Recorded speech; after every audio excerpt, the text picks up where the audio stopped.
Kas miljardite dollarite suurune abi Ukrainale Ameerika Ühendriikidelt tuleb tagasi? USA Kongressi esindajate koda, kus enamuse moodustavad vabariiklased, võttis ootamatult vastu seaduseelnõu Ukraina edasiseks toetamiseks, uute sanktsioonide kehtestamiseks Venemaa vastu ja abi andmiseks liitlastele Ida-Euroopas. Paljud vabariiklased hääletasid seaduseelnõu poolt, mis võib viidata vabariikliku partei seisukoha muutumisele.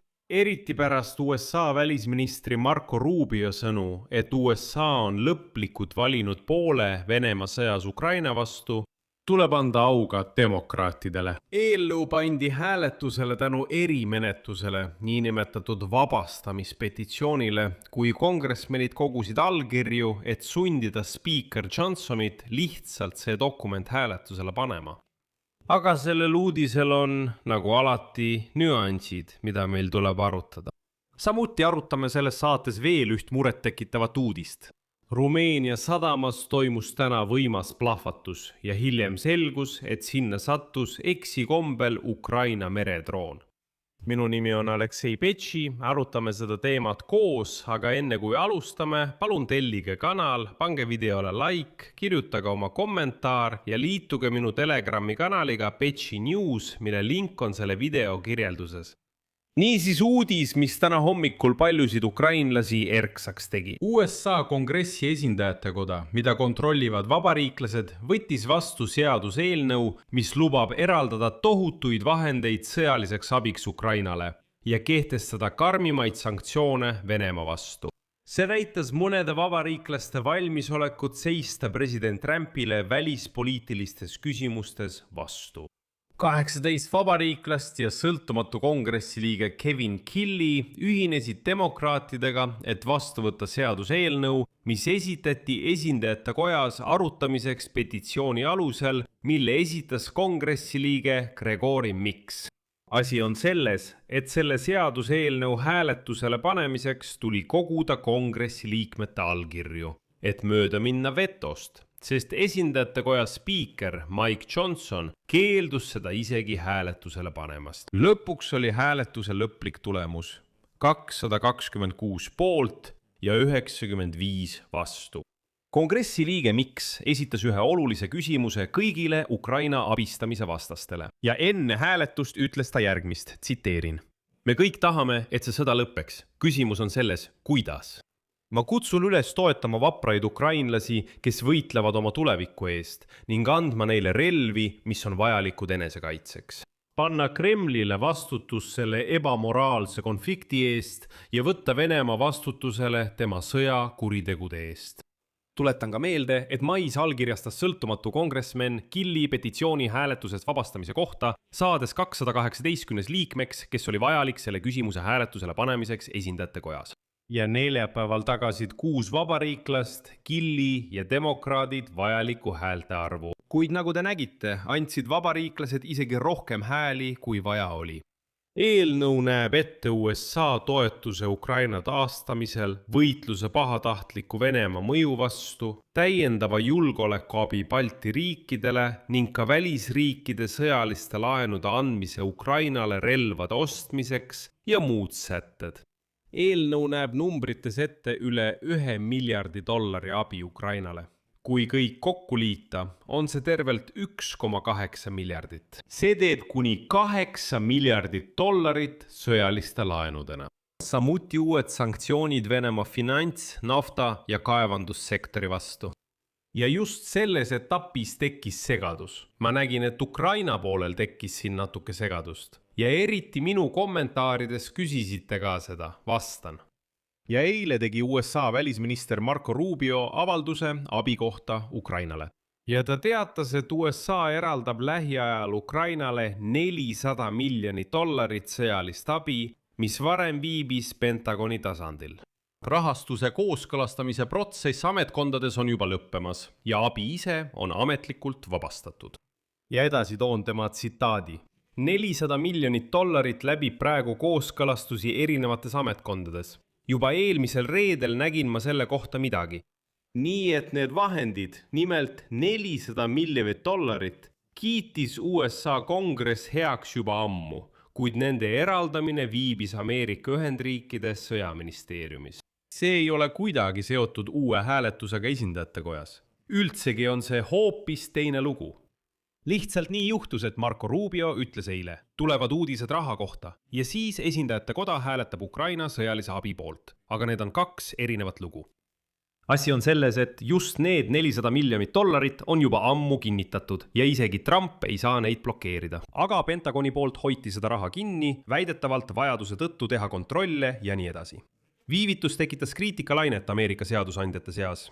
Eriti just aprilli lõpus süüdistas vabariiklasest senaator Mitch McConnell avalikult Pentagonit venitamise eest. Ja vastava komitee liikmed ei saanudki vastuseid oma päringutele sõjaministeeriumi analüütilisele osakonnale.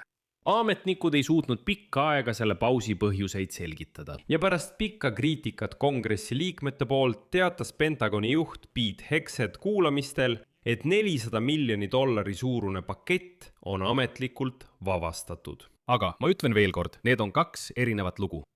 Seetõttu on täna esindajate kojas vastu võetud eelnõu hoopis teine lugu. Siiski, olgem ausad, on ebatõenäoline, et see eelnõu võetakse vastu vabariiklaste kontrolli all olevas senatis. Vabariiklaste senatis, kus enamusliider on John Thune, kaldub Thune väga harva kõrvale president Trumpi seisukohast.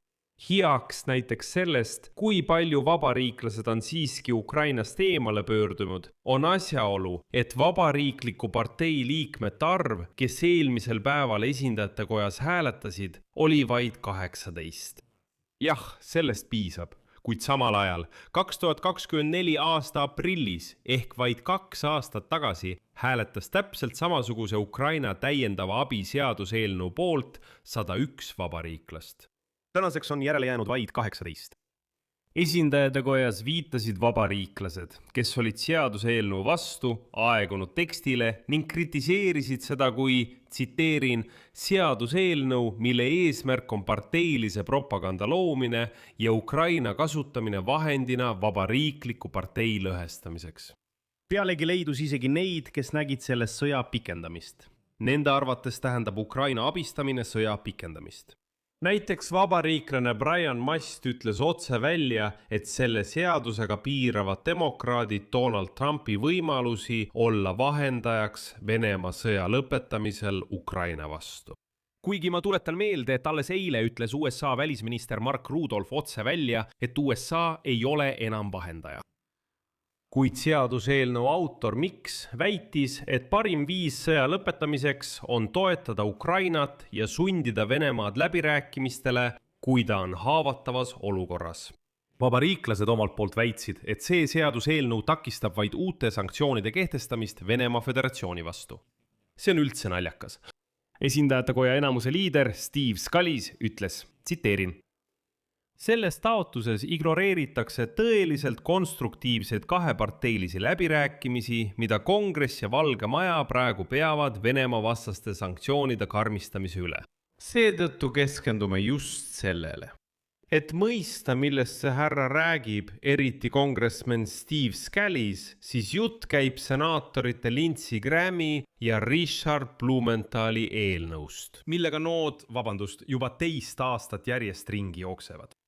See eelnõu näeb ette sanktsioonid Venemaa vastu, kõrged tollimaksud kuni 500 kaupadele riikidest, mis ostavad Vene naftat ja nii edasi. Mäletate neid muinasjutte sellest, et kohe kui me lööme, tulevad 500 tollimaksud ja keegi ei hakka Venemaaga kauplema.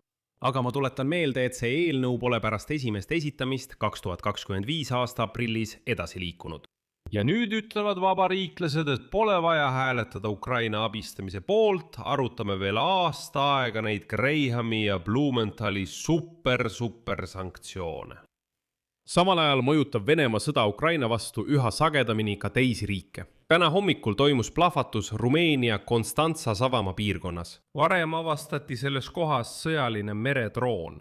Rumeenia kaitseministeeriumi teatel detoneerus täna hommikul Konstantsa sadamas avastatud meredroon umbes kell 10:30 ise. Plahvatuse tagajärjel keegi vigastada ei saanud.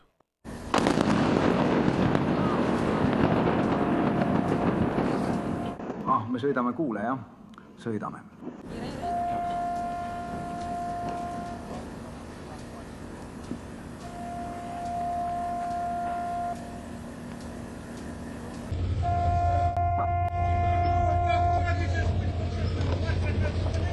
ja nüüd on Ukraina relvajõudude mereväes tunnistatud ja kinnitatud, et droon, mis avastati Rumeenia Konstantsa sadama lähedal, kuulus Ukrainale. Järgneb ametlik avaldus. Mustal merel operatsioonitsoonis ülesannete täitmise ajal kaotas üks Ukraina relvajõudude mereväe mehitamata meredroonidest vastase radioelektroonilise võitluse tõttu juhtimise ja sattus Rumeenia ranniku lähedale. Ukraina relvajõudude merevägi. Rumeenia mereväele anti vajalik teave, et vältida tsiviilelanike kaotusi. Siia panen 3 punkti. Kirjutage oma arvamused ja järeldused selle video kommentaaridesse. Telli kanal, pane like ja vajuta kellukesele. Kui soovite toetada selle YouTube'i kanali tööd, saate seda teha tehes annetuse selle video kirjelduses oleva lingi või rekvisiitide kaudu. Sellega on kõik. Hoolitsege enda eest. Kõike head!